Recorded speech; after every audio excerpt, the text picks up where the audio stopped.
അതേസമയം BJP നേതാക്കളുടെ വാക്കുകളേറെ വിവാദമാകാനിടയുള്ളത് എന്ന് കേരളത്തിലാണ്. വിഷയത്തിൽ ആദ്യ പ്രതികരണവുമായി മുസ്ലിം ലീഗ് രംഗത്ത് വന്നു. ഏക സിവിൽ കോഡ് നടപ്പിലാക്കണമെങ്കിൽ BJP വീണ്ടും അധികാരത്തിൽ വരേണ്ടേ എന്നായിരുന്നു മുസ്ലിം ലീഗിന്റെ പ്രതികരണം.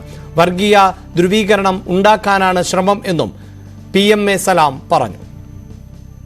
അവർക്ക് ഭൂരിപക്ഷം കിട്ടി ജയിച്ചു വരണ്ടേ, പാർലമെന്റ് തെരഞ്ഞെടുപ്പ് കഴിയട്ടെ, അപ്പം നോക്കാം.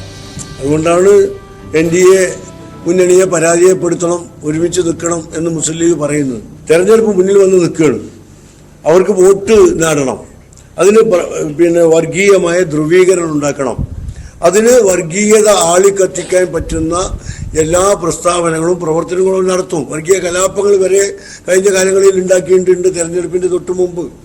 അത്തരം പ്രവർത്തനങ്ങളിലേക്ക് BJP പോകും. അതിൻ്റെ ഉദാഹരണമാണ് ഇത്തരം പ്രസ്താവനകൾ. അതിൻ്റെ ഒക്കെ ലക്ഷ്യം തെരഞ്ഞെടുപ്പാണ്.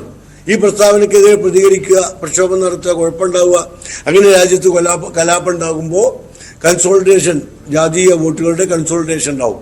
അതാണ് BJP ആഗ്രഹിക്കുന്നത്.